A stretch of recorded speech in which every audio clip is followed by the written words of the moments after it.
नमस्कार दोस्तों, take doctor YouTube channel पे आपका स्वागत है। इन्वेस्टमेंट संबंधित जानकारी जानने के लिए और उसके नए नए अपडेशन जानने के लिए हमारे चैनल को सब्सक्राइब करिए। दोस्तों, आज हम म्यूचुअल फंड, इंडेक्स फंड और ईटीएफ इसमें क्या डिफरेंस होता है, कौन सी चीज बेटर होती है, ये हम जानेंगे। तो दोस्तों, मोस्टली लोग म्यूचुअल फंड के बारे में जानते हैं, इंडेक्स फंड के बारे में जानते हैं, पर ईटीएफ के बारे में कम लोग जानते हैं। तो कौन सा बेटर है, इस पे हम डिस्कस कर रहे हैं। सर, म्यूचुअल फंड में क्या होता है? म्यूचुअल फंड में एक हमारा फंड मैनेजर होता है और वो हमारे द्वारा जो इन्वेस्टमेंट की गई थी उसको अलग अलग फंड में लगाता है। वो स्मॉल कैप भी होती है, बहुत सारे अलग टाइप की होती है, कुछ मिड कैप होती है, कुछ इक्विटी के फंड होते हैं, कुछ डेब्ट के फंड होते हैं, कुछ हाइब्रिड होती है।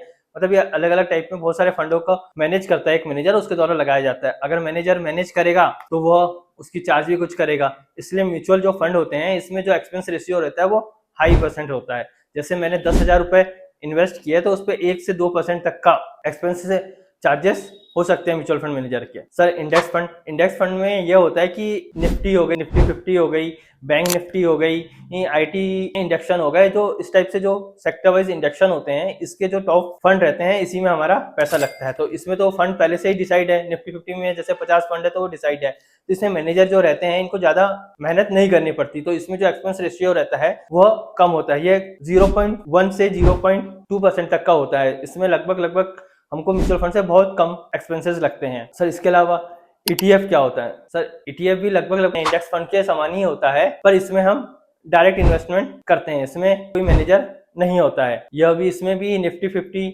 या कुछ बिग फंड के एक ग्रुप होता है और इसमें एक्सपेंस रेशियो तो बहुत ही कम होता है, जो 0.01% तक भी रहता है। सर, इंडेक्स फंड में और इक्विटी में बेनिफिट क्या है? सर, इंडेक्स फंड जो होता है वो एक प्रकार से म्यूचुअल फंड के समान होता है। इसमें जो भी हम इन्वेस्टमेंट करते हैं इसकी एक एनएवी बनती है और वो मिलती है। मतलब जैसे मैंने आज सुबह किया और जो इवनिंग को जो रेट रहेगा उसके हिसाब से जो एनएवी डिसाइड होगी उसके हिसाब से मुझे वैल्यू मिलेगी। और पर जो ईटीएफ होता है इसमें मुझे रियल टाइम पे जो कॉस्टिंग रहेगी उसी पे मुझे फंड मिलेगा।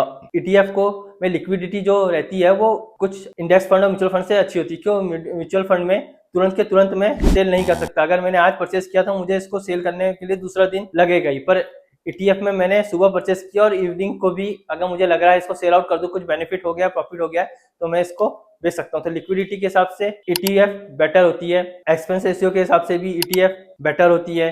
हाँ, म्यूचुअल फंड में ये है कि आपके भी आप में कोई और इन्वेस्टमेंट कर रहा है, तो अगर मुझे नॉलेज कम है शेयर मार्केट की और मैं ये सब ज्यादा नहीं समझना चाहता तो मेरे लिए म्यूचुअल फंड बेटर है। अगर मैं थोड़ा भी रिस्क नहीं लेना चाहता तो म्यूचुअल फंड की इंडेक्स बेटर है। अगर मैं इन्वॉल्वमेंट रहता हूं पर मैं स्टॉक में थोड़ा कम रुचि रखता हूं और मतलब फिर भी मैं बेनिफिट में चलना चाहता हूं तो मुझे ईटीएफ बेटर है, क्योंकि इसमें मुझे डिसाइड रहेगा, फिक्स रहेगा कि मुझे ये वाले फंड के ही शेयर खरीदना है, तो मुझे इसमें ज्यादा रिसर्च की आवश्यकता नहीं पड़ेगी।